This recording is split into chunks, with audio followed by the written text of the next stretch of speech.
जय श्री कृष्ण। ओम नमो भगवते वासुदेवाय नमः। आप सुन रहे हैं पौराणिक अमृतवाणी द्वारा प्रसारित महाभारत कथा। कथा को सुनने के लिए हमारे चैनल को लाइक शेयर एंड सब्सक्राइब करें। चलिए आगे की कथा प्रारंभ करते हैं। धर्माचरण से लाभ तथा राजा के धर्म।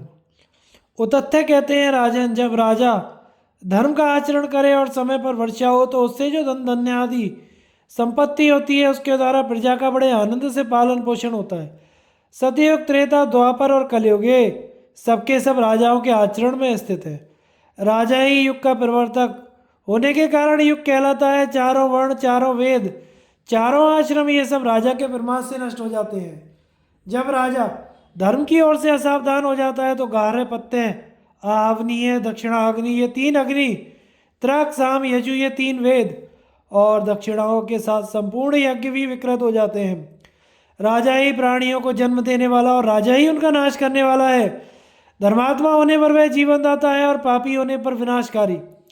राजा के प्रमादग्रस्त हो जाने पर उसकी स्त्री, पुत्र, बांधव, मित्र सब मिलकर शोक करते हैं। उसके हाथी, घोड़े, गौ, ऊंट, खच्चर, गधे आदि पशु दुख पाते हैं। विधाता ने दुर्बल प्राणियों की रक्षा के लिए ही बल संपन्न राजा की उत्पत्ति की है। निर्बल प्राणियों का महान समुदाय राजा के ऊपर ही टिका हुआ है। राजा दुर्बल मनुष्य, मुनि और जहरीले सांपों की दृष्टि को मैं बड़ा दुस्सह समझता हूँ, इसलिए तुम दुर्बलों को कभी ना सताना।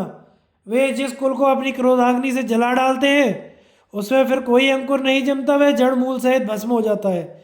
इसलिए अपने बल के अहंकार में आकर निर्बल मनुष्यों को चूसने का प्रयत्न ना करना, क्योंकि मुझे भय है कि जैसे आग अपने आश्रयभूत काठ को जला देती है उसी प्रकार दुर्बलों की दृष्टि तुम्हें भस्म ना कर डाले। झूठे अपराध लगाए जाने पर दीन दुर्बल मनुष्य रोने लगने लगते हैं। उस समय उनकी आंखों से जो आंसू गिरते हैं वे कलंक लगाने वाले के पुत्रों और पशुओं का नाश कर डालते हैं। जैसे पृथ्वी में बोया हुआ बीज तुरंत फल नहीं देता, उसी प्रकार किया हुआ पाप भी तत्काल फल नहीं देता, समय आने पर ही उसका फल मिलता है। जहाँ निर्बल मनुष्य को मारा जाता है और उससे कोई रक्षक नहीं मिलता, वहाँ उस सताने वाले पापी को देव की ओर से भयंकर दंड प्राप्त होता है।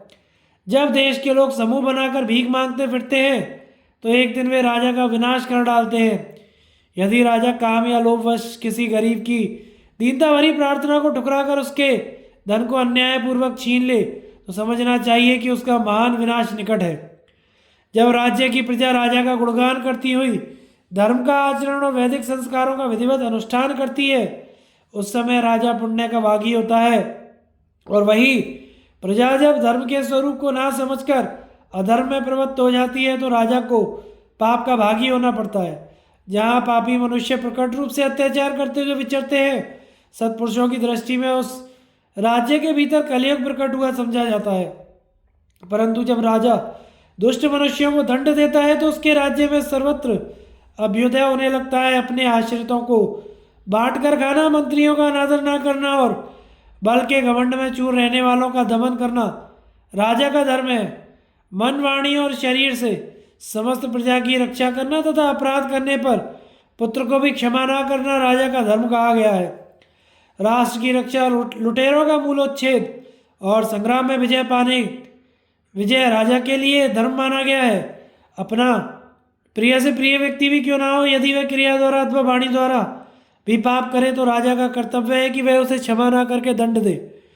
शरणागतों का पुत्र की भांति पालन करे और धर्म की मर्यादा भंग ना होने दे। जिस समय राज्य में रहने वाले लोग राग द्वेष का त्याग करके श्रद्धापूर्वक यज्ञ करें, उसे प्रचुर दक्षिणा दें, उस समय राजा के द्वारा धर्म पालन हुआ समझा जाता है। दीन, दुखी, वृद्ध, अनाथों के आंसू पहुंचकर उन्हें प्रसन्न करना, मित्रों को बढ़ाना, शत्रुओं का संहार करना, साधु पुरुषों का पूजन, सत्य का पालन, भूमिदान, अतिथियों का सत्कार, भृत्यों का पोषण करना राजा का धर्म है।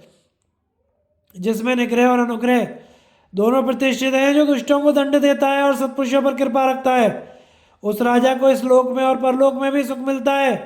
राजा दुष्टों को दंड देने के कारण यम और धार्मिक पर अनुग्रह करने से उनके लिए परमेश्वर के समान है।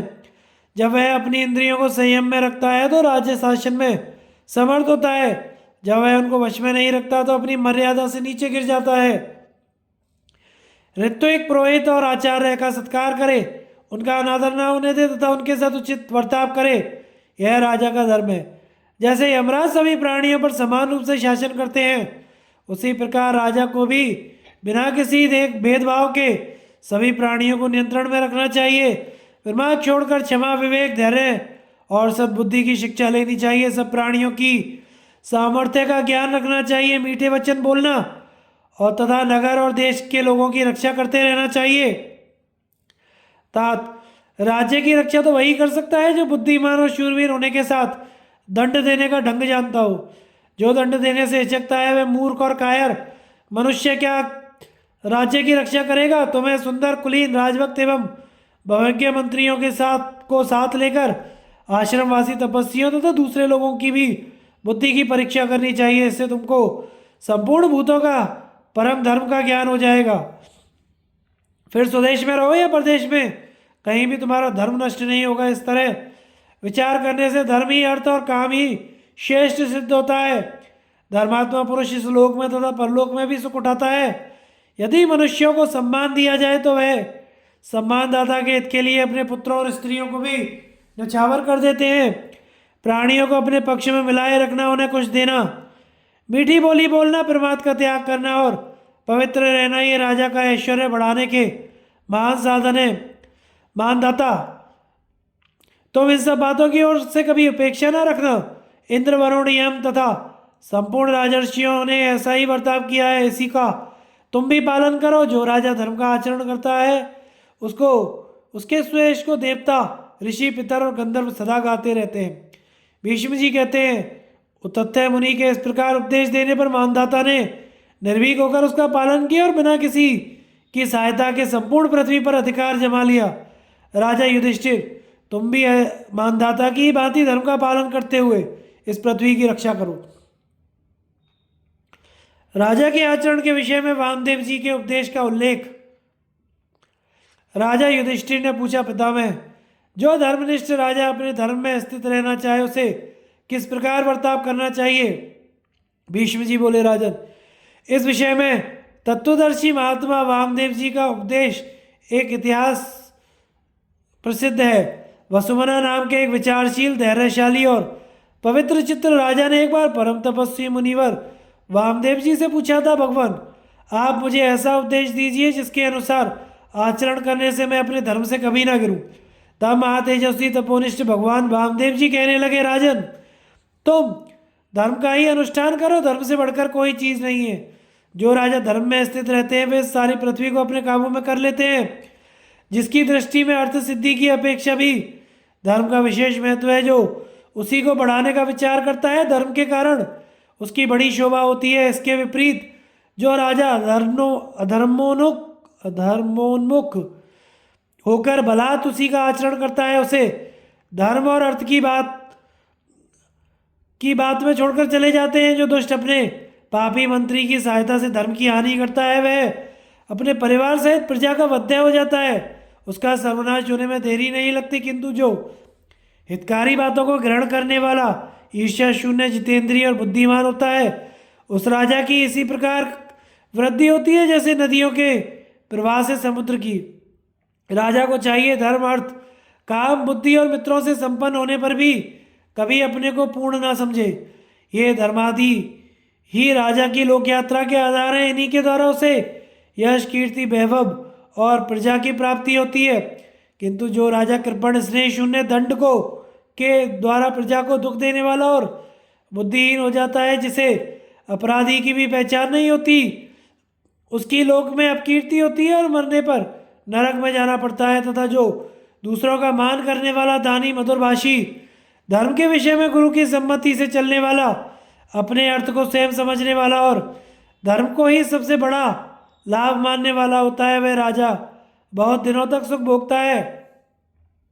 जिस राज्य में अपने बल के घमंड से राजा दुर्बलों पर अत्याचार करने लगता है, वहाँ उसके अनुयायी भी इसी प्रकार के आचरण को अपनी जीविका का साधन बना लेते हैं। वे लोग तो उस पापी राजा का ही अनुसरण करने लगते हैं। इससे लोगों में उद्दंडता फैल जाने से बहुत जल्दी ही वह राज्य नष्ट हो जाता है। राजा को चाहिए यदि किसी का प्रिय किया हो तो उसका प्रिय भी करे। इस प्रकार यदि अप्रिय पुरुष भी प्रिय करने लगता है तो थोड़े ही समय में वह प्रिय हो जाता है। मिथ्या भाषण ना करे, बिना कहे ही दूसरों का प्रिय करे। किसी कामना से क्रोध में आकर अथवा द्वेषवश धर्म का त्याग ना करे। कोई कुछ पूछे तो उसका उत्तर देने में संकोच ना करे। बिना विचारे कोई बात मुंह से ना निकाले। किसी काम में जल्दबाजी ना करे और किसी में भी दोष दृष्टि ना करे। ऐसे आचरण से शत्रु भी अपने वश में हो जाता है। यदि अपना प्रिय हो जाए तो बहुत प्रसन्न हो, और अप्रिय हो जाए तो घबराए नहीं। यदि आमदनी में कमी पड़ जाए तो दुखी ना हो। उस समय भी प्रजा के हित का विचार करें। जो बड़े बड़े काम हो उन पर जितेंद्रिय, अत्यंत अनुगत, पवित्र आत्मा, सामर्थ्यवान एवं प्रीतिमान पुरुषों को नियुक्त करे। इसी प्रकार जिसमें ये सब गुण हो, जो राजा को भी प्रसन्न रख सकता हो तथा स्वामी का काम करने में सदा सावधान रहता हो, उसे धन की व्यवस्था का काम सौंपे। जो राजा मूर्ख, इंद्रिय लोलुप, लोभी, दुराचारी, दुष्ट, कपटी, हिंसक, दुष्ट बुद्धि, अविद्वान, अनुदार, मद्यपी, जुआरी, स्त्री, लंपट और आखेट प्रिय पुरुष को महत्वपूर्ण कार्यों पर नियुक्त किया जाता है, उसकी राज्य लक्ष्मी नष्ट हो जाती है। जो राजा अपने शरीर की रक्षा और अपने रक्षणियों की रक्षा का ठीक प्रबंध करता है, उसकी प्रजा की वृद्धि होती है और उसे अवश्य ही महत्ता प्राप्त होती है। राजन, इस जगत में सभी पदार्थ नाशवान है, कोई वस्तु निरापद नहीं है। इसलिए राजा को धर्म पर स्थित रहकर धर्मानुसार प्रजा का पालन करना चाहिए। दुर्ग की रक्षा के साधन, युद्ध की सामग्री, न्याय की व्यवस्था, मंत्रियों के सत्परामर्श और प्रजा को यथा समय सुख पहुंचाना, इन 5 बातों से राज्य की उन्नति होती है। एक ही पुरुष इन सब बातों पर सर्वदा ध्यान नहीं रख सकता, इसलिए उन्हें योग्य अधिकारियों को सौंप देने से राजा बहुत दिनों तक राज्य भोग सकता है। जो पुरुष दानशील, मृदुल स्वभाव, पवित्र चरित्र और दुख के समय अपने आदमियों को ना छोड़ने वाला होता है, उसी को लोग राजा बनाते हैं। किंतु जो मन के प्रतिकूल होने के कारण अपने हितैषी की बात नहीं सुनता, सर्वदा लापरवाह सा रहता है, बुद्धिमानों के आचरणों के अनुसरण नहीं करता, वह छात्र धर्म से पतित हो जाता है। जो प्रधानमंत्रियों का त्याग करके निम्न श्रेणी के लोगों को अपना प्रिय बनाता है, द्वेषवश अपने सद्गुणी संबंधियों का भी सम्मान नहीं करता, तथा जो चंचल चित्त और अत्यंत क्रोधी है, वह तो सर्वदा मृत्यु के ही पड़ोस में रहता है। असमय में कभी भी कर ना लगावे, अप्रिय हो जाने पर कभी दुखी ना हो और प्रिय होने पर हर्ष से फूल ना जाए, सदा शुभ कर्मों में लगा रहे। इस बात का ध्यान रखे कि कौन राजा मुझसे प्रेम करते हैं और कौन केवल भय से आश्रय लिए हुए हैं और कौन इनमें बीच की स्थिति में है, तथा बलवान हो जाने पर अपने निर्बल शत्रु का कभी विश्वास ना करे। जो लोग पाप बुद्धि होते हैं वे अपने सर्वगुण संपन्न और प्रियभाषी स्वामी से भी द्रोह करने में नहीं चूकते, इसलिए ऐसे लोगों का कभी विश्वास ना करे। यदि राज्य की जड़ मजबूत ना हो तो राजा को अनधिकृत देशों पर अधिकार करने की इच्छा नहीं करनी चाहिए, क्योंकि जिसके मूल में दुर्बलता है उस राजा को इस प्रकार का लाभ होना संभव नहीं है। किंतु जिस राजा का देश प्रशस्त, धन धान्य से पूर्ण, राजभक्त और संतुष्ट हो, जिसके मंत्री सुयोग्य हो और सैनिक संतुष्ट, सुशिक्षित एवं शत्रुओं को खदेड़ने में समर्थ हो, वह थोड़ी सी सेना से भी विजय प्राप्त कर सकता है। जिस राजा के पूर्ववासी और देशवासी जीवों पर दया करने वाले हैं और धन संपन्न होते हैं, उसकी जड़ मजबूत कही जाती है। जिसका वैभव दिनों दिन बढ़ रहा हो, जो सब प्राणियों पर दया रखता हो, काम करने में फुर्तीला हो और अपने शरीर की रक्षा का ध्यान रखता हो, उस राजा के राज्य की उत्तरोत्तर वृद्धि होती है। बुद्धिमान राजा को ऐसा कभी नहीं करना चाहिए जिसे भले आदमी बुरा समझते हो। उसे ऐसे काम में ही मन लगाना चाहिए जिससे सबका हित हो। जो राजा इस प्रकार बर्ताव करता है वह इस-लोक और परलोक दोनों को सुधार कर विजय प्राप्त करता है।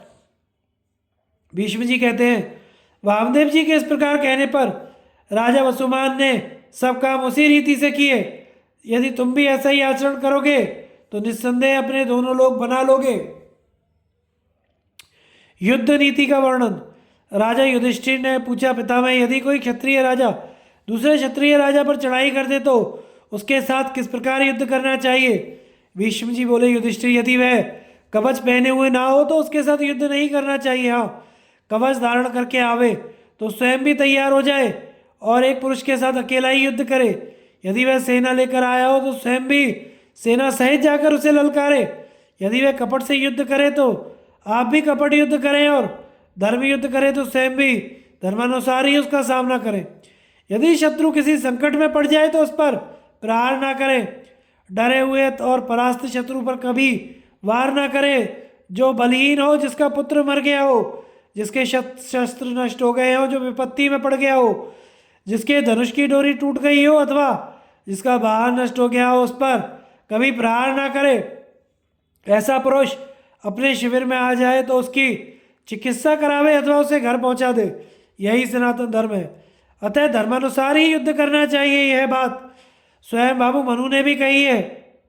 सत्पुरुषों में सदा से सज्जनों का ही धर्म रहा है, उसमें स्थित रहकर उसे नष्ट ना करे। जो क्षत्रिय धर्म युद्ध में अधर्म के द्वारा विजय प्राप्त करता है वह पापी है और स्वयं ही अपना नाश करता है। इस प्रकार अधर्म से विजय पाना तो दुष्ट पुरुषों का काम है।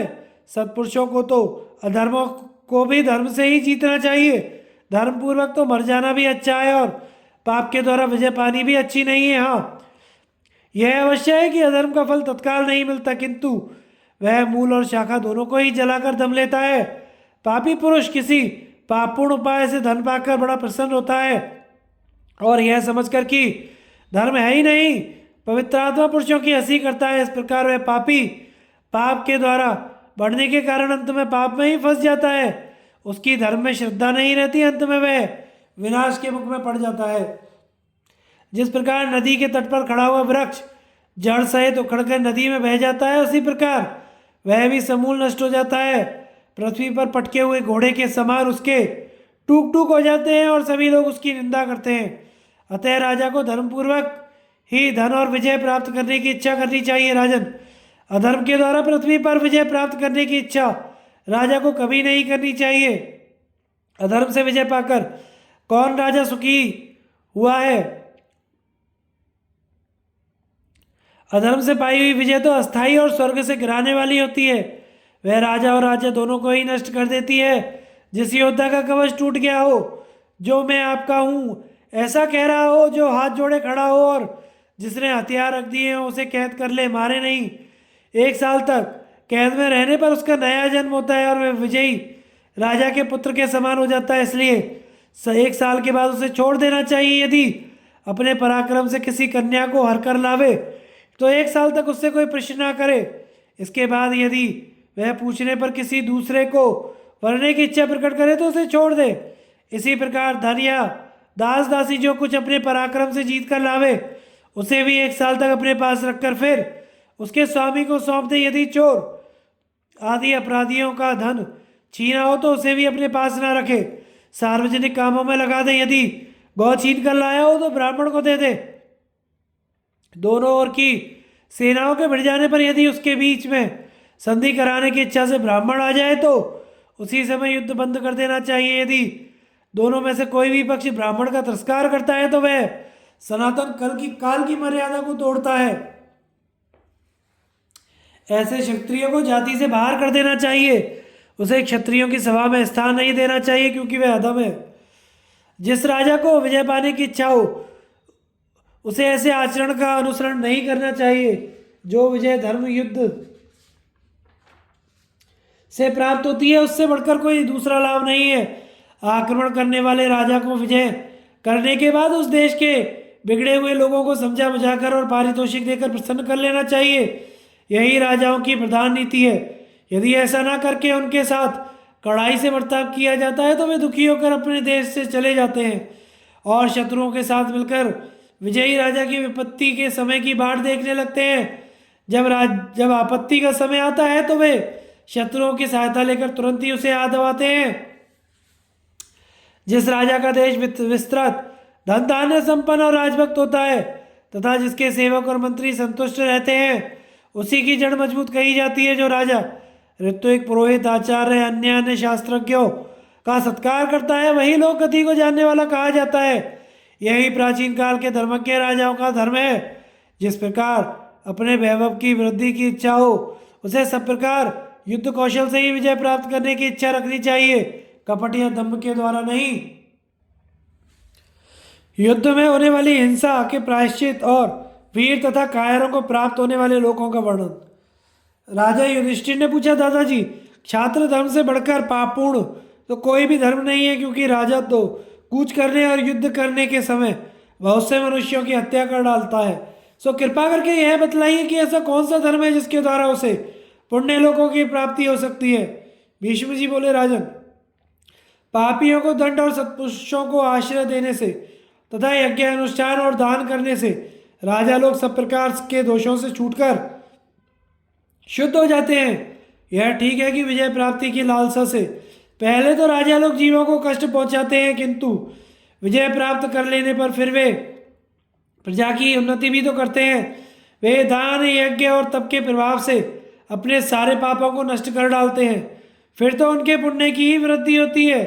जिस प्रकार खेती निराने वाले पुरुष खेत की सफाई करने के लिए घास फूस को उखाड़ डालता है, किंतु इससे खेती का कुछ भी नहीं बिगड़ता, उसी प्रकार जो शस्त्र चलाकर तरह तरह की सेना को संतप्त कर रहा है, उस राजा के इस कर्म का यही पूरा पूरा प्रायश्चित है कि फिर युद्ध से बचे हुए लोगों की उन्नति होने लगती है। जो राजा प्रजा को धनक्षय, प्राणनाश और दुखों से बचाता है तथा लुटेरों से उसके प्राणों की रक्षा करता है, वह धनदायक और सुखप्रद माना जाता है। जो निर्भय होकर शत्रुओं पर बाण वर्षा करता है, उससे बढ़कर देवता लोग संसार में और किसी को नहीं समझते। उसके संग्राम भूमि में शत्रु की त्वचा को जितने स्थानों पर छेदते हैं, उसे सब प्रकार की कामनाओं को पूरी करने वाले उतने ही अविनाशी लोग प्राप्त होते हैं। उसके शरीर से जो युद्ध स्थल में खून बहता है, उसी के कारण वह सारे पापों से मुक्त हो जाता है। धर्मज्ञ पुरुष ऐसा मानते हैं कि क्षत्रिय युद्ध करने में जो तरह तरह के दुख सहता है, उनसे उसका तप ही बढ़ता है। विपक्षी वीरों से अपनी रक्षा चाहने वाले डरपोक पुरुष तो वीरों के पीछे रहा करते हैं। जो उनकी रक्षा करते हैं वे ही पुण्य के भागी होते हैं। वीर पुरुष शत्रुओं का सामना करता है, इसलिए वह स्वर्ग के रास्ते पर बढ़ने लगता है, तथा कायर अपने साथियों को संकट में डालकर मैदान छोड़कर भाग जाता है। जो क्षत्रिय ऐसा कुत्सित आचरण करे, उसे लाठी और ढेले से मार डालें, अथवा मुर्दे की तरह आग में जला दें, या पशुओं की तरह पीट पीट कर मार डालें। राजन, क्षत्रिय का घर के भीतर मरना अच्छा ही नहीं समझा जाता। जिन्हें शूरत्व का अभिमान होना चाहिए, उनकी यह दुर्बलता धर्म रूप और निंदा के योग्य है। जो क्षत्रिय रोगशैया में पड़कर दीन वदन और दुर्गंधपूर्ण हो, हाय मैं बड़ा दुख है, बड़ी पीड़ा है, मैं बड़ा पापी हूँ, इस प्रकार बड़बड़ाता है, उसे अपने आश्रितों को शोकाकुल कर देता है, वह निंदनीय ही है। सच्चा क्षत्रिय कुमार तो अपने जाते भाइयों के साथ शत्रुओं का संहार करते हुए उनके पहने शस्त्रों से छिन्न भिन्न होकर ही मरना चाहता है। वह कभी युद्ध में पीठ नहीं दिखाता और अपने प्राणों की परवाह न करके पूरी शक्ति से शत्रुओं का सामना करता है। इससे उसे इंद्रलोक की प्राप्ति होती है। ऐसा शूरवीर यदि दीनता के पास नहीं फटकने देता और शत्रुओं से घिरकर कहीं भी मारा जाए, अक्षय लोकों को ही प्राप्त करता है। राजा युधिष्ठिर ने पूछा, पितामह, जो शूरवीर युद्ध में पीठ नहीं दिखाते और रणांगण में ही अपने प्राण त्यागते हैं, उन्हें किन लोगों की प्राप्ति होती है, बताने की कृपा करें। भीष्म जी बोले, राजन, इस विषय में पुरातन इतिहास प्रसिद्ध है, जिसमें राजा प्रतर्दन और मिथिलेश्वर जनक के युद्ध का उल्लेख है। उस समय सब प्रकार के तत्वों को जानने वाले मिथिलापति ने अपने योद्धाओं को स्वर्ग और नरक दिखलाते हुए इस प्रकार कहा था, वीरों देखो, ये तेजोमय लोग संग्राम में निर्भय होकर जूझने वालों को मिलते हैं। ये सभी प्रकार की कामनाओं को पूर्ण करने वाले हैं, और देखो ये नरक दिखाई दे रहे हैं। जो लोग युद्ध से भागते हैं, उनकी इस लोक में सदा के लिए अब कीर्ति होती है और अंत में इन्हीं में जाना पड़ता है। इन्हें देखने के बाद अब तुम प्राणों का मोह छोड़कर शत्रुओं को परास्त करो, युद्ध में पीठ दिखाकर निराधार नरक में ना पड़ो। शूरवीरों को स्वर्ग का सुंदर द्वार तो प्राणों का मोह त्यागने से ही मिलता है। राजा जनक के इस प्रकार कहने पर मैथिल वीरों ने शत्रुओं को परास्त करके अपने स्वामी को प्रसन्न किया। आते हैं धीर पुरुषों को सर्वदा संग्राम में आगे रहना चाहिए। गजारोहियों के बीच में रथियों को नियुक्त करे और रथियों के बाद अश्वारोहियों को रखे। उसके बीच में शस्त्रादि से सुसज्जित पदातियों की सेना खड़ी करे।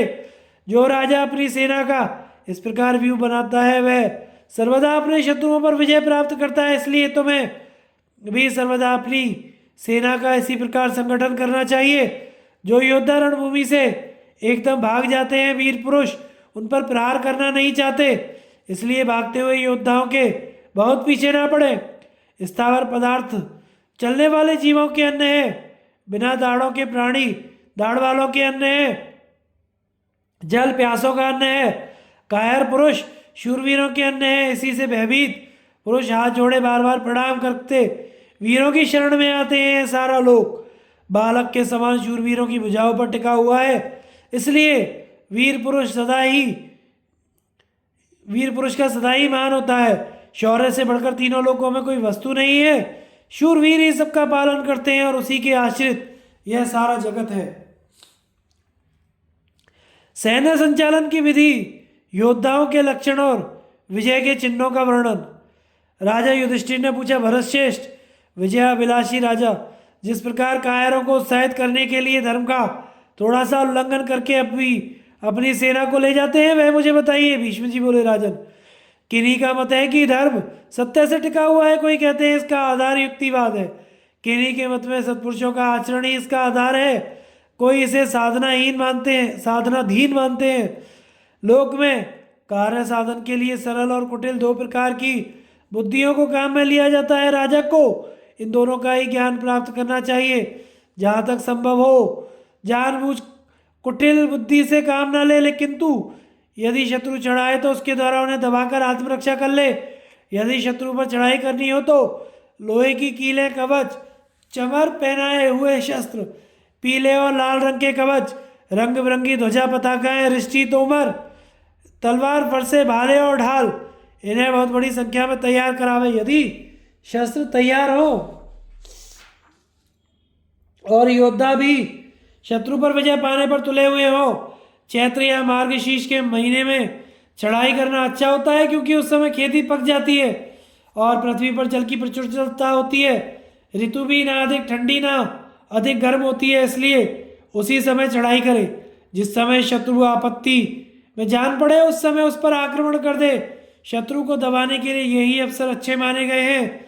सेना के कूच के लिए वह रास्ता अच्छा होता है जो चौरस हो, जिसमें जल और घास का सुपास हो। वन में विचरने वाले दूतों को इसका खूब पता रहता है, इसलिए विजयी अभिलाषी वीर सेना का पथ प्रदर्शन करने में उन्हीं को नियुक्त करना चाहिए। सेना के आगे कुलीन और शक्तिशाली योद्धाओं की टुकड़ी रखें। शत्रु से बचाव के लिए किला ऐसा होना चाहिए जिसके चारों ओर जल से भरी हुई खाई हो और ऊंचा परकोटा हो। इससे शत्रुओं के आक्रमण से रक्षा हो सकती है। युद्ध कुशल लोग छावनी डालने के लिए कई बातों को देखते हुए मैदान की अपेक्षा जंगल को अच्छा मानते हैं, जहाँ थोड़े ही बीच में सेना का पड़ाव डाला जा सकता है। इसके सिवा वहाँ पदातियों को छिपाने का, शत्रुओं पर आक्रमण करने का और विपत्ति के समय छुप जाने का सुविधा भी रहता है। योद्धाओं को चाहिए कि सप्तऋषियों को पीछे रखकर पर्वत के समान अविचल भाव से युद्ध करें। सेना को इस प्रकार खड़ी करें जिससे सूर्य, वायु और शुक्र अपने पीछे की ओर रहें। यदि ये सब एक और ना पड़ते हो तो इनमें पूर्व श्रेष्ठ उसे ही अपने पीछे रखें। अश्वारोही सेना के लिए युद्ध विशारदों ने वह मैदान अच्छा बताया है जिसमें कीचड़, जल, बांध और ढेले ना हो। जहाँ कीचड़ और गड्ढे ना हो वह भूमि रथ सेना के लिए अच्छी होती है। जहाँ ऊंचे ऊंचे वृक्ष, जल हो वह स्थान गजारोहियों के लिए ठीक होती है। और जो भूमि दुर्गम, ऊंची नीची, बांस और बैंतों से भरी हुई तथा पहाड़ी और जंगली हो वह पैदल सेना के लिए अच्छी मानी गई है। जिस सेना में रथ और घोड़ों की अधिकता हो उसके लिए सूखा के दिन अच्छे रहते हैं। जिसमें गजारोही और पैदलों की बहुलता हो उसके लिए वर्षा काल ठीक रहता है। इन सब गुणों को ध्यान में रखकर देश और काल के अनुसार व्यवहार करे। जो राजा इन सब बातों का विचार कर शुभ तिथि और नक्षत्र में चढ़ाई करता है वह अपनी सेना का ठीक संचालन करते हुए विजय प्राप्त करता है। जो लोग सो रहे हो, प्यासे हो, थक गए हो अथवा इधर उधर भाग रहे हो उन पर चोट ना करे। शस्त्र और कवच उतार देने के बाद युद्ध स्थल से जाते समय, पानी पीते समय तथा भोजन करते समय किसी को ना मारे।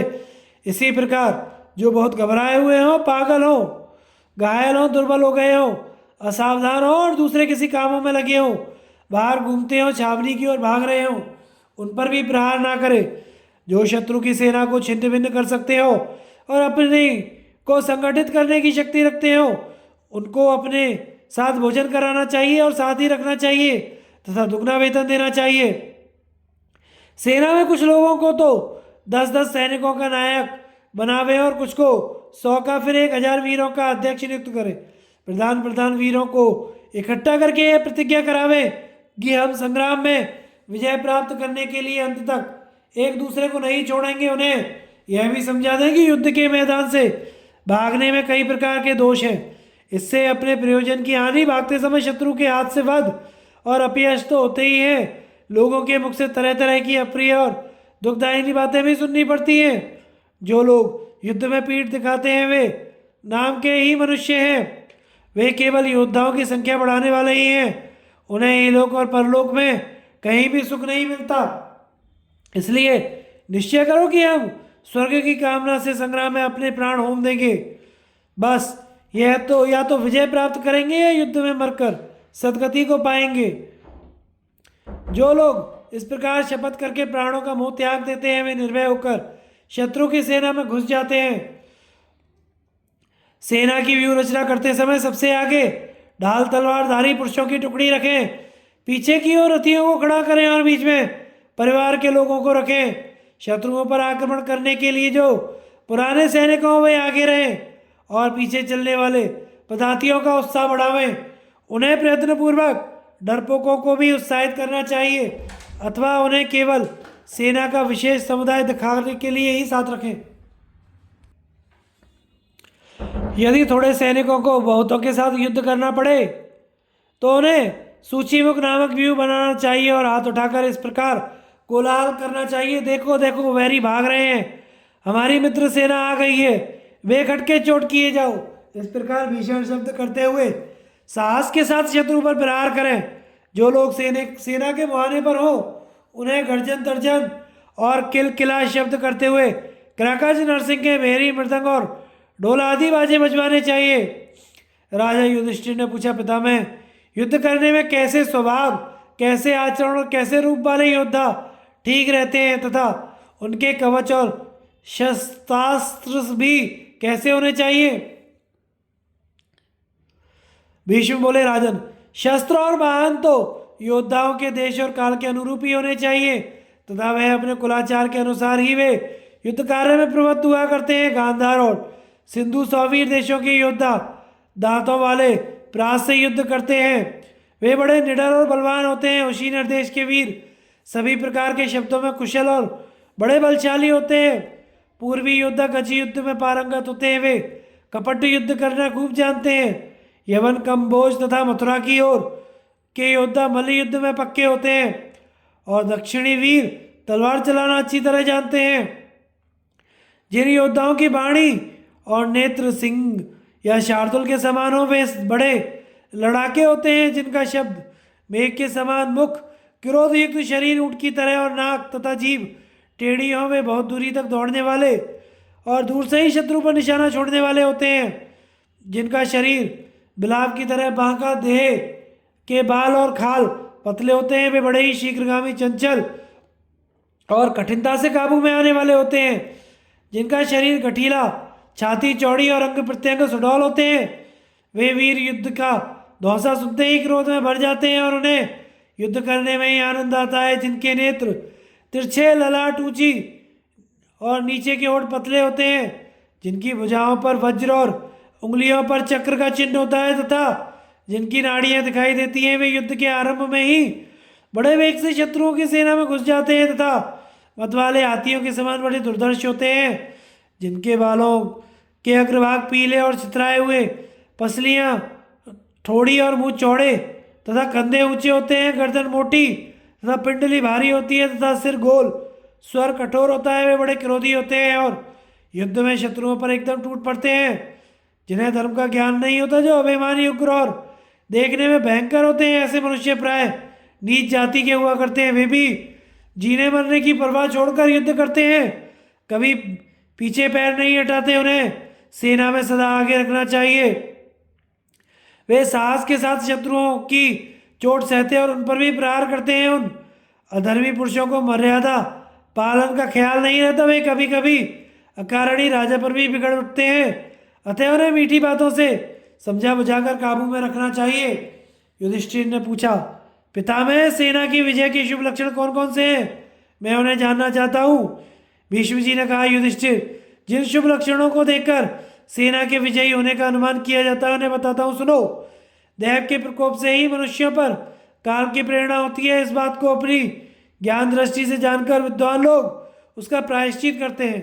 जब होम आदि मांगलिक कर्मों का अनुष्ठान करके दैवीय उपद्रव को शांत करते हैं, जिस सेना के वाहन और सैनिक प्रसन्न एवं उत्साहयुक्त दिखाई दें, उसकी विजय अवश्य होती है। यदि सेना की रण यात्रा के समय पीछे से मंद मंद हवा चले, सामने इंद्रधनुष का उदय हो, धूप निकली हो, थोड़ी थोड़ी देर में बादलों की छाया होती रहे, गीदड़ गिद्ध और कौए अनुकूल दिशा में आ जाएं, तो विजय मिलने का संदेह नहीं रहता।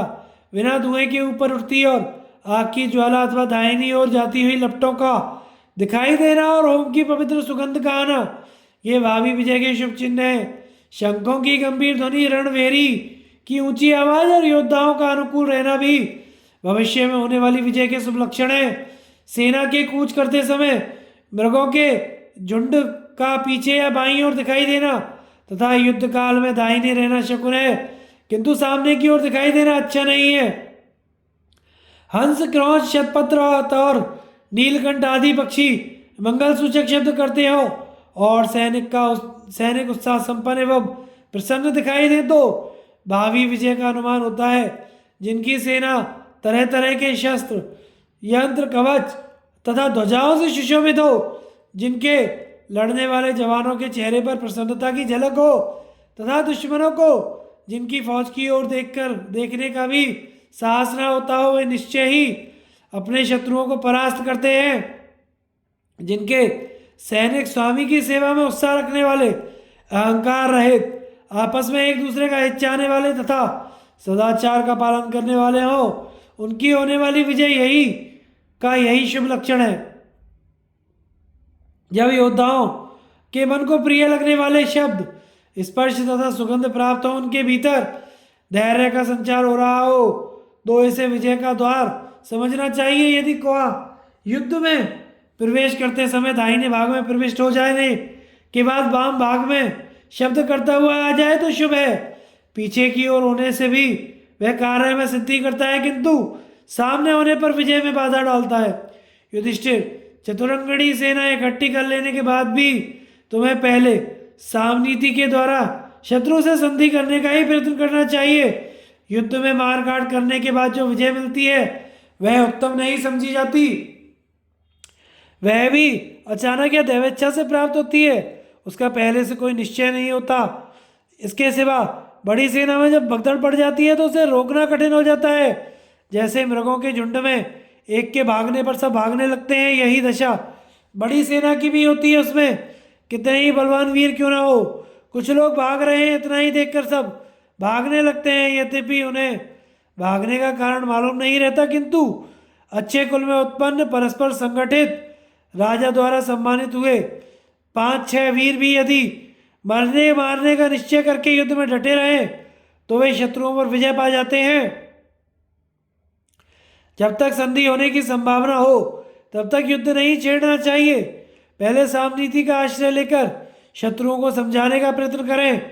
इससे काम ना चले तो भेद नीति के अनुसार उनमें फूट डालने की कोशिश करें। इसमें भी सफलता ना मिले तो दान नीति का प्रयोग करें। धन देकर शत्रुओं के सहायकों को वश में करने का प्रयास करें। जब किसी तरह युद्ध रोकने में कामयाबी ना हो तो अंत में युद्ध करना चाहिए। कुंती नंदन, सत्पुरुषों को ही क्षमा करना आता है, दुष्टों को नहीं। क्षमा करने और ना करने का प्रयोजन बताता हूँ, इसे समझो। जो राजा शत्रुओं को जीत लेने के बाद उनके अपराध को क्षमा कर देता है उसका यश बढ़ता है। शत्रु भी उस पर विश्वास करने लगते हैं। राजा को चाहिए कि वह पुत्र की भांति अपने शत्रु को भी बिना क्रोध किए वश में करे, उसका विनाश ना करे। युधिष्ठिर, राजा यदि उग्र स्वभाव का होता है तो सब प्राणी उसे द्वेष करने लगते हैं, और कोमल हुआ तो सब उसकी अवहेलना करने लगते हैं। इसलिए उसे आवश्यकता अनुसार उग्रता और कोमलता दोनों से काम लेना चाहिए। शत्रु पर प्रहार करने से पहले और प्रहार करते समय भी उससे मीठे मीठे वचन बोले। प्रहार के बाद भी शोक प्रकट करते हुए उसके प्रति दया दिखावे और शत्रु को सुनाकर कहे, हो इस युद्ध में मेरे सिपाहियों ने जो इतने वीरों को मार डाला वह मुझे अच्छा नहीं लगा, इससे मैं प्रसन्न नहीं हूँ। मैंने बारंबार मना किया तो भी इन्होंने मेरे कहने पर ध्यान नहीं दिया। उफ, ये वीर तो किसी तरह मरने योग्य नहीं थे। इन्हें संग्राम में से कभी पीछे पैर इन्होंने संग्राम से कभी पीछे पैर नहीं हटाए। ऐसे सत्पुरुषों का होना इस संसार में दुर्लभ है। मेरे जिन सैनिकों ने इन शूरवीरों का वध किया है उनके द्वारा मेरा बड़ा प्रिय कार्य हुआ है। शत्रु पक्ष के बचे हुए वीरों के सामने इस प्रकार खेद प्रकट करके एकांत में जाने पर अपने बहादुर सैनिकों की प्रशंसा करे जिन्होंने शत्रु वीरों का वध किया हो, उनका विशेष सम्मान करे। इसी तरह शत्रु को मारने वाले अपने पक्ष के वीरों में से जो घायल हो अथवा मारे गए हो उनकी हानि के लिए दुख प्रकट करते हुए विलाप करे, उनका हाथ पकड़कर धैर्य दे। ऐसा करने से सब लोगों की सहानुभूति प्राप्त होती है। इस प्रकार जब सब अवस्थाओं में साम आदि नीतियों का काम लेता है तो वह धर्मज्ञ राजा सबका प्रिय होता है। उसको किसी का भी भय नहीं रहता, सब प्राणी उसका विश्वास करने लगते हैं। विश्वास पात्र हो जाने पर वह इच्छा अनुसार राष्ट्र का उपभोग करता है। जो पृथ्वी का राज्य भोगना चाहता है उस राजा को चाहिए कि सबका विश्वास भाजन बने और भूमंडल की ओर से रक्षा करे, भूमंडल की सब ओर से रक्षा करे।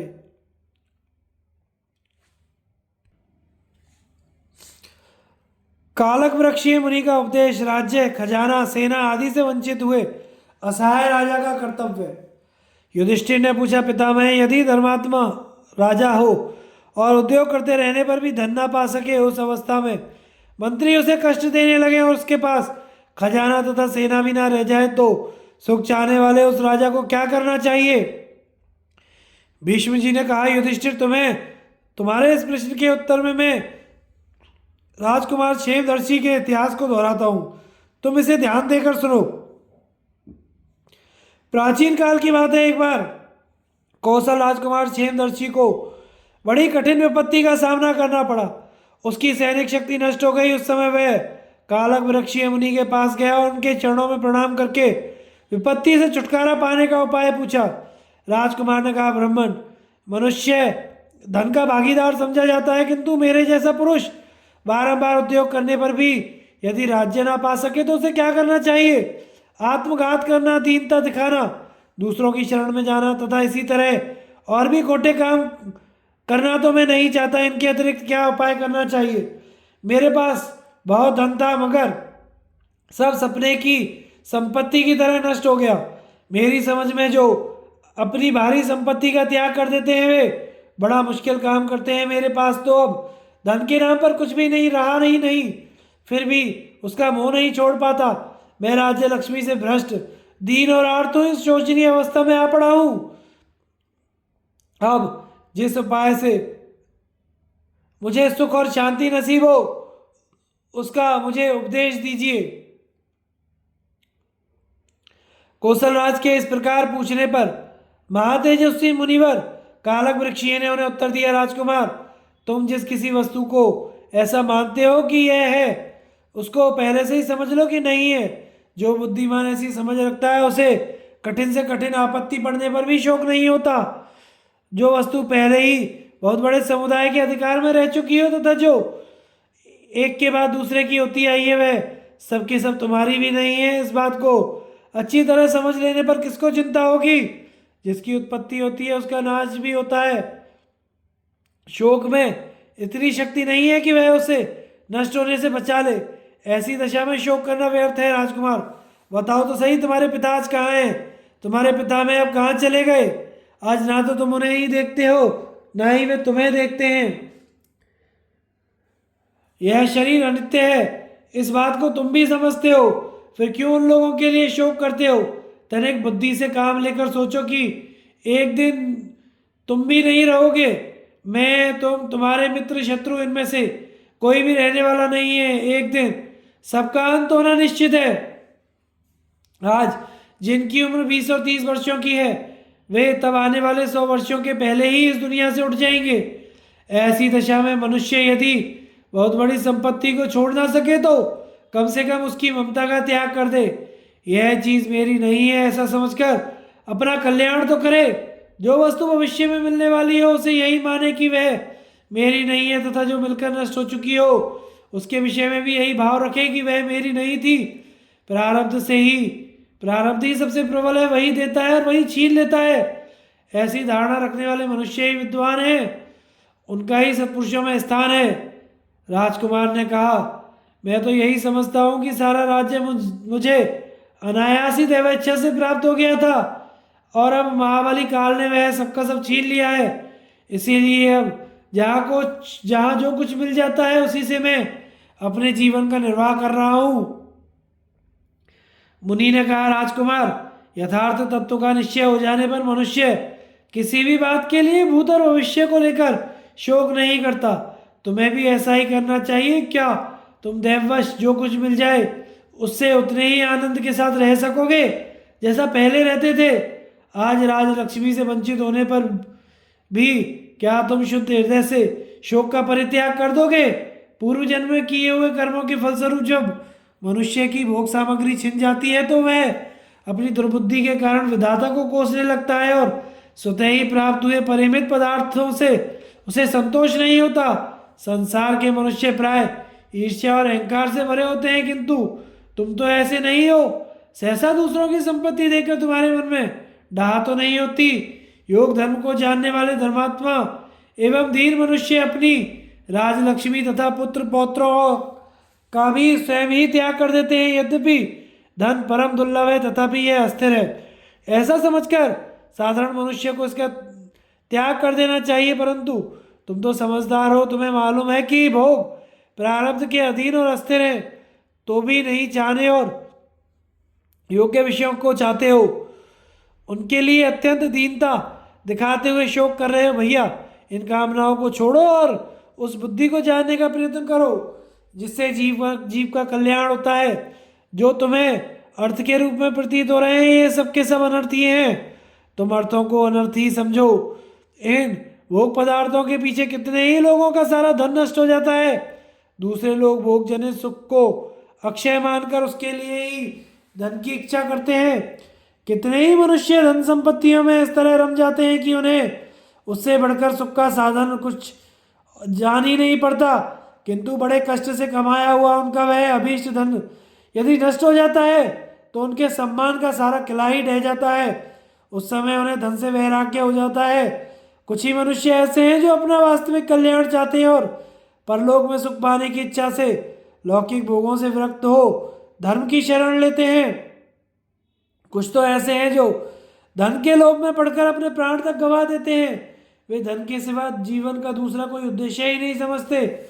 उनकी दीनता और मूर्खता तो देखो, जो इस अनित्य जीवन के लिए मोहवश धन में ही दृष्टि गड़ाए रहते हैं। संग्रह का अंत विनाश है, जीवन का अंत मरण है और संयोग का अंत वियोग है। यह जानकर भी कौन इनमें अपना मन लगाएगा? राजन, चाहे मनुष्य धन को छोड़ता है या धन मनुष्य को छोड़ देता है, एक ना दिन ऐसा अवश्य होता है। इस बात को जानने वाला कौन सा मनुष्य है जो धन के लिए चिंता करेगा? यह आपत्ति सिर्फ तुम्हारे ऊपर ही नहीं आई है, दूसरों के भी धन और मित्र नष्ट होते हैं। ऐसा जानकर अपने मन, वाणी और इंद्रियों पर काबू रखो। घबराओ मत। तुम तो उत्तम ज्ञान से परितृप्त हो। तुम्हारे जैसे व्यक्ति को शोक नहीं करना चाहिए। तुम्हारी इच्छा बहुत थोड़ी है, तुम्हें चंचलता का दोष नहीं है। तुम्हारा हृदय कोमल और बुद्धि एक निश्चय पर डटी रहने वाली है तथा तुम जितेंद्रिय और ब्रह्मचारी हो। तुम्हारे जैसे मनुष्य को शोक नहीं करना चाहिए।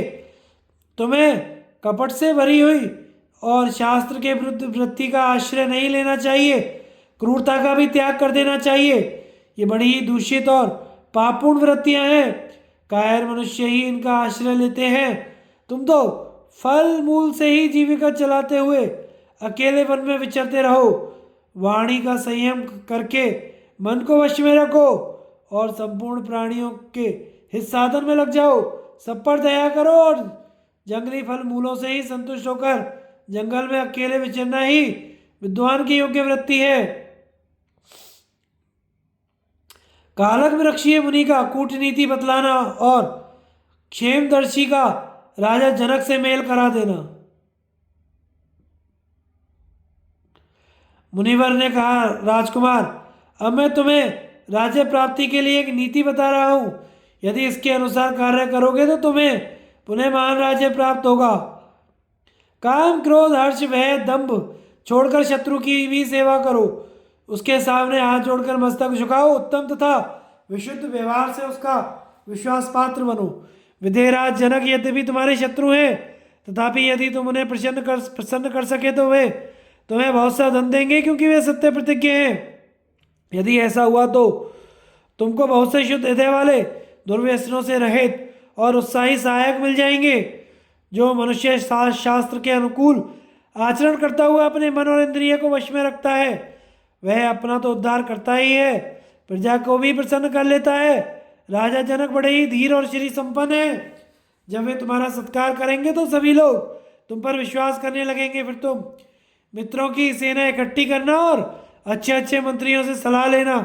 इसके बाद शत्रु से मिलकर शत्रु सेना का विध्वंस कर डालना,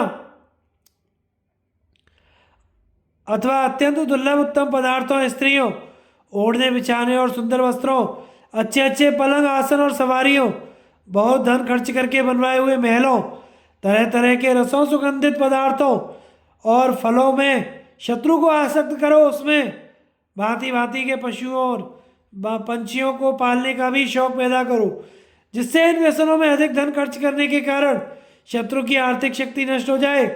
बुद्धिमानों के विश्वास भाजन बनकर शत्रु के राज्य में भ्रमण करो। कुत्ते, हिरण तथा कौओं की तरह चौकन्ने रहकर मित्र धर्म का पालन करो। शत्रु से इतने बड़े बड़े कार्य प्रारंभ कराओ जिनका पूरा होना बहुत कठिन हो। बलवानों के साथ उसका विरोध करा दो।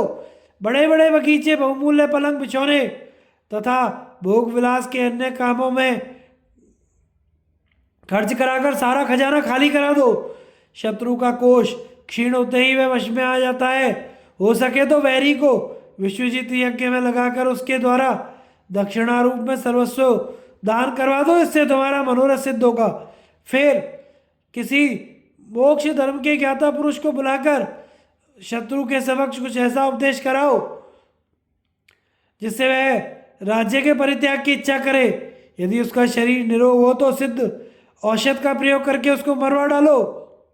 उसके हाथी, घोड़े और मनुष्यों को भी कृत्रिम उपायों से मौत के घाट उतार दो। तथा और भी बहुत से दंभपूर्ण उपाय हैं जिनसे बुद्धिमान मनुष्य शत्रु का सर्वनाश कर सकता है। राजकुमार ने कहा, ब्राह्मण, मैं कपट और दंभ का आश्रय लेकर जीवित रहना नहीं चाहता। अधर्म से मुझे बहुत बड़ी संपत्ति मिलती है तो भी मैं उसकी इच्छा नहीं करता। इन दुर्गुणों का तो मैंने पहले ही त्याग कर दिया है, जिससे किसी का मुझ पर संदेह ना हो और मेरी तथा सबकी भलाई हो। क्रूरता का बर्ताव करके मुझे इस जगत में जीवित रहने की इच्छा नहीं है, अतः मैं अधर्म का आचरण नहीं कर सकता और आपको भी ऐसा करने के लिए मुझे उपदेश नहीं देना चाहिए। मुनि ने कहा, राजकुमार, तुम जैसा कहते हो वैसे ही गुणों से भी युक्त हो। स्वभाव से ही तुम धर्मात्मा हो और बुद्धि के द्वारा तुम्हें बहुत बातों का ज्ञान है। इसलिए तुम्हारे और राजा जनक के कल्याण के लिए अब मैं स्वयं ही यत्न करूंगा, अथवा तुम दोनों में ऐसा संबंध करा दूंगा जो स्वाभाविक और चिरस्थायी होगा। तुम्हारा जन्म कुल में हुआ है। तुम विद्वान, दयालु, राज्य संचालन की कला में निपुण हो। तुम्हारे जैसे योग्य पुरुष को कौन अपना मित्र नहीं बनाएगा। यद्यपि तुम्हें राज्य से भ्रष्ट कर दिया गया है और तुम बहुत बड़ी विपत्ति में फंस गए हो, तो भी तुमने क्रूरता को नहीं अपनाया, दयायुक्त वर्ताव से ही जीवन बिताना चाहते हो। इसलिए जब विदेहराज जनक मेरे आश्रम पर आएंगे उस समय उन्हें जो आज्ञा दूंगा उसे वे निस्संदेह पूर्ण करेंगे। इस प्रकार आश्वासन देकर मुनि ने राजा विदेह को अपने यहाँ बुलवाया और कहा, राजन, यह राजकुमार उच्च वंश में उत्पन्न हुआ है। इसकी अंतरंग बातों से मैं भी परिचित हूँ। यह हृदय दर्पण के समान शुद्ध और स्वच्छ है, शरतकालीन चंद्रमा के सदृश उज्ज्वल है। मैंने हर तरह से इसकी परीक्षा कर ली है। इसके भीतर दुर्भावना का नाम नहीं है, इसलिए तुम इसके साथ संधि कर लो और मुझ पर जैसा विश्वास करते हो वैसा ही इस पर भी करो। कोई भी राज्य मंत्री के बिना 3 दिन भी नहीं चलाया जा सकता और मंत्री शूरवीर एवं बुद्धिमान पुरुष को ही बनाना चाहिए। धर्मात्मा राजाओं के लिए जगत में मंत्री के सिवा दूसरा कोई सहारा नहीं है। यह राजकुमार महात्मा है, इसने सत्पुरुषों के मार्ग का आश्रय लिया हुआ है। यदि तुम धर्म को साक्षी देकर इसे सम्मानपूर्वक अपनाओगे तो यह तुम्हारे सब शत्रुओं को अपने अधीन कर लेगा। मेरी बात मानकर तुम युद्ध किए बिना ही इसे वश में करो। मंत्री बनाकर इसके इस साधन में लगे रहो। किसी की भी जय पराजय सदा नहीं रहती, इसलिए जैसे दूसरों की संपत्ति छीनकर स्वयं भोगते हो वैसे ही दूसरों को भी अपनी संपत्ति भोगने का अवसर देना चाहिए। जो दूसरों का संहार करते हैं उन्हें अपने संहार होने का भी सदा भय बना रहता है। मुनि के इस प्रकार कहने पर राजा जनक ने उनको पूर्ण सम्मान किया और उनकी बात का अनुमोदन करते हुए कहा, मुनिवर आप महान बुद्धिमान हैं। आपने अनेकों शास्त्रों का श्रवण किया है और आप सदा दूसरों का कल्याण चाहते रहे हैं। अतः आपकी जो आज्ञा हो उसे स्वीकार करने में हम दोनों की ही भलाई है। मेरे लिए जो जो आज्ञा हुई है वह सब पूर्ण करूंगा। यह तो मेरे परम कल्याण की बात है, इसमें अन्यथा विचार करने की कोई आवश्यकता ही नहीं है। तदनंतर मिथिला नरेश ने कौशल राजकुमार को अपने पास बुलाकर कहा, राजन, मैंने धर्म और नीति का आश्रय लेकर संपूर्ण जगत पर विजय पाई है, मगर आपने अपने गुणों से आज मुझे भी जीत लिया है। अतः मैं आपका हृदय से स्वागत करता हूँ। आप मेरे घर पधारे। इसके बाद दोनों ने मुनि की पूजा की और फिर साथ ही घर गए। विदेह ने कौशल्य को अपने महल में ले जाकर पाद्य अर्घ्य आचमन और मधुपर्क से उसका विधिवत पूजन किया और उसके साथ अपनी पुत्री का ब्याह कर दिया। दहेज में नाना प्रकार के रत्न भी भेंट किए। यही राजाओं का परम धर्म है, उन्हें परस्पर मेल करके ही रहना चाहिए। माता पिता और गुरु की सेवा का उपदेश, सत्य असत्य की पहचान तथा व्यवहारिक नीति का वर्णन। युधिष्ठिर ने पूछा, भारत धर्म का रास्ता बहुत बड़ा है, उसकी अनेकों शाखाएं हैं। इनमें से किस धर्म को आप सबसे प्रधान एवं विशेष रूप से आचरण में लाने के योग्य समझते हैं, जिसका अनुष्ठान करके मैं इहलोक और परलोक में भी धर्म का फल पा सकूंगा? भीष्म जी ने कहा, युधिष्ठिर, मैं तो माता पिता तथा गुरुजनों की पूजा को ही सबसे श्रेष्ठ धर्म समझता हूँ। इसका पालन करने वाला मनुष्य पुण्य लोकों पर तो विजय पाता ही है, इस संसार में भी उसे महान सुयश प्राप्त होता है। माता पिता और गुरुजन जिस काम के लिए आज्ञा दें वह धर्म के अनुकूल हो या विरुद्ध, उसका पालन करना ही चाहिए। दूसरा कोई कार्य धर्म के अनुकूल हो तो भी उनकी आज्ञा न मिलने पर उसे नहीं करना चाहिए। जिस काम के लिए उनकी आज्ञा हो वह धर्मी है, ऐसा निश्चय रखना चाहिए। माता पिता और गुरु ये तीनों ही लोग हैं, ये तीनों ही आश्रय हैं, ये तीनों ही वेद हैं, ये ही तीनों अग्नि हैं। पिता गार्हपत्य अग्नि, माता दक्षिणा और गुरु आहवनीय अग्नि। लौकिक अग्नि में से माता पिता आदि त्रिविध अग्नियों का गौरव है। इन तीनों की सेवा में यदि भूल ना करोगे तो तुम तीनों लोगों को जीत लोगे। पिता की सेवा से इस लोक को, माता की सेवा से परलोक को, गुरु की सेवा से ब्रह्मलोक को तर जाओगे। इसलिए तुम इनके साथ सदा अच्छे बर्ताव करो। ऐसा करने से तुम्हें उत्तम यश, परम कल्याण और महान फल देने वाले धर्म की प्राप्ति होगी। इन तीनों की आज्ञा का कभी उल्लंघन ना करें। इनको भोजन कराने से पहले स्वयं भोजन ना करें, इन पर कोई दोषारोपण ना करें और इनकी सेवा में संलग्न रहे, यही सबसे उत्तम पुण्य है। इसी के आचरण से तुम कीर्ति, पवित्र यश और उत्तम लोकों पर विजय पाओगे।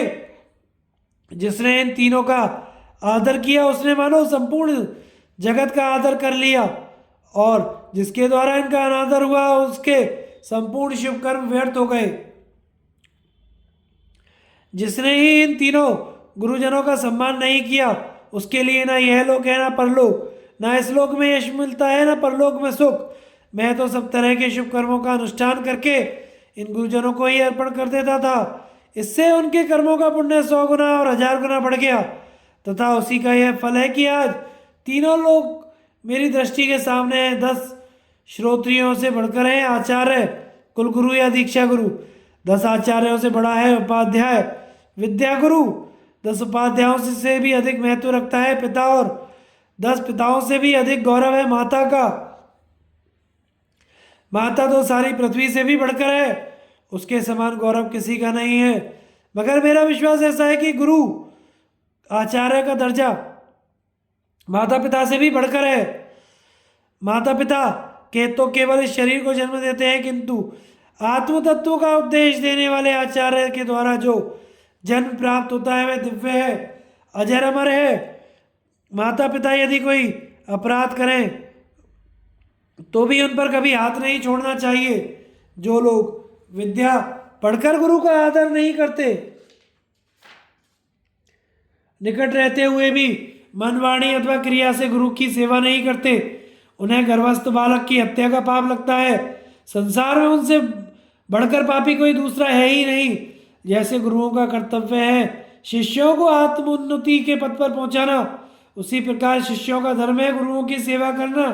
मनुष्य जिस धर्म से पिता को प्रसन्न करता है उसके द्वारा प्रजापति ब्रह्मा जी भी प्रसन्न होते हैं, और जिस बर्ताव से वह माता को प्रसन्न कर लेता है उसके द्वारा संपूर्ण पृथ्वी की पूजा हो जाती है। परंतु जिस व्यवहार से शिष्य अपने गुरु को प्रसन्न कर लेता है उसके द्वारा पर ब्रह्म परमात्मा की पूजा संपन्न होती है। इसलिए गुरु माता पिता से भी बढ़कर पूज्य है। गुरुओं की पूजा से देवता ऋषि और पितरों को भी प्रसन्नता होती है, इसलिए गुरु परम पूजनीय होते हैं। माता पिता और गुरु कभी भी अपमान के योग्य नहीं है, उनके किसी भी कार्य की निंदा नहीं करनी चाहिए। गुरुजनों के ही सत्कार को देवता और महर्षि स्वीकार करते हैं।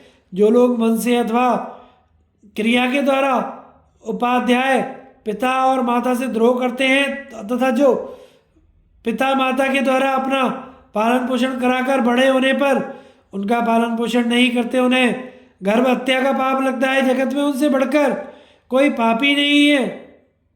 मित्रद्रोही, कृतघ्न, स्त्री हत्यारा और गुरु का वध करने वाला, इन 4 प्रकार के पापियों का उद्धार करने के लिए हमने कोई प्रायश्चित नहीं सुना है। अतः माता पिता और गुरु की सेवा ही मनुष्य के लिए सबसे बड़ा धर्म है।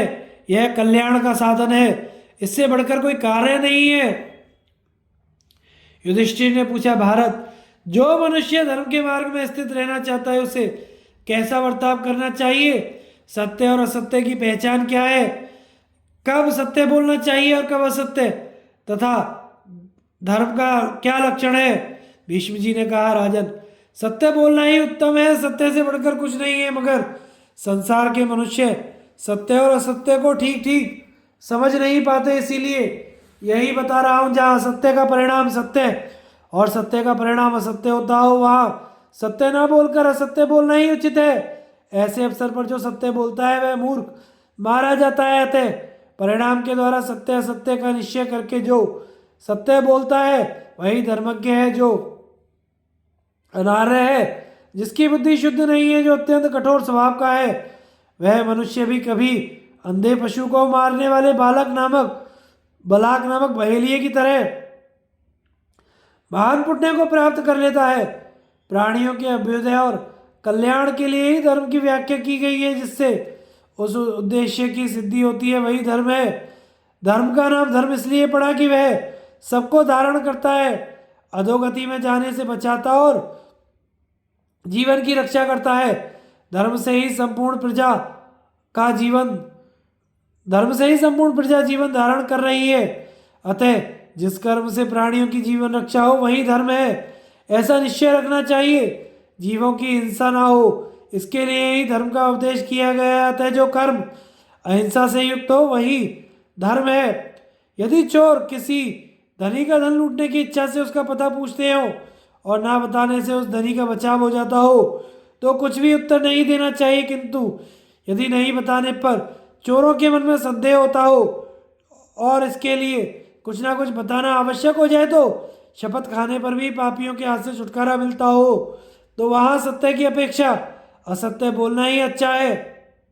ऐसे अवसर के लिए शास्त्रकारों ने यही विचार किया है कि अपनी शक्ति रहते पापियों को धन नहीं देना चाहिए, क्योंकि पापात्माओं को दिया हुआ धन दाता को ही कष्ट में डालता है। जो कर्जदार को अपने अधीन करके उससे शारीरिक सेवा कराकर धन वसूल करना चाहता है, उसके दावे को ही सही साबित करने के लिए यदि कुछ लोगों को गवाही देनी पड़े तो वे गवाह कहने योग्य सत्य बात को छिपा लें, तो सबके सब मिथ्यावादी होते हैं। किंतु प्राण संकट के समय, विवाह के अवसर पर और धन तथा दूसरों के धर्म की रक्षा के लिए आवश्यकता पड़ने पर असत्य बोला जा सकता है। कोई नीच मनुष्य यदि दूसरों की कार्य सिद्धि की इच्छा से धर्म के लिए भीख मांगने आवे, तो उसे देने की प्रतिज्ञा करके अवश्य ही दान देना चाहिए। जो कोई मनुष्य धार्मिक आचरण से भ्रष्ट हो, पाप मार्ग का आश्रय ले, उसे अवश्य दंड देना चाहिए। जो दुष्ट धर्म मार्ग से हटकर आसुरी प्रवृत्ति में लगा रहता है और धर्म त्याग कर पाप से जीविका चलाना चाहता है, उस कपटी पापात्मा को हर एक उपाय से मार डालना चाहिए, क्योंकि सभी पापियों का यही सिद्धांत होता है कि जैसे भी हो धन का संग्रह करना चाहिए। ऐसे लोग दूसरों को असहाय कष्ट देते हैं, छल कपट के मंदिर में ही निवास करते हैं। उन्हें ना देवलोक प्राप्त होता है और ना मनुष्य लोक। प्रेतों की जो गति होती है वही उनकी भी होती है। जो यज्ञ ना करते हो, तपस्या से दूर रहते हो, ऐसे मनुष्यों का संग तुम कदापि ना करना। पापियों का तो यही निश्चय होता है कि धर्म कोई चीज नहीं है। ऐसे लोगों को जो मार डाले उसे पाप नहीं लगता। कपट से जीविका चलाने वाले मनुष्य कौए और गिद्धों के समान होते हैं। मरने के बाद वे इन्हीं योनियों में जन्म लेते हैं। जो मनुष्य जिसके साथ जैसा बर्ताव करे वह भी उसके साथ वैसा ही बर्ताव करे, यह धर्म न्याय है। कपटी के साथ कपट और सदाचारी के साथ सदाचार का व्यवहार करें। धन्यवाद। आगे की कथा का प्रसारण हम अगले भाग में करेंगे। हमारे चैनल को लाइक शेयर और सब्सक्राइब करें। धन्यवाद।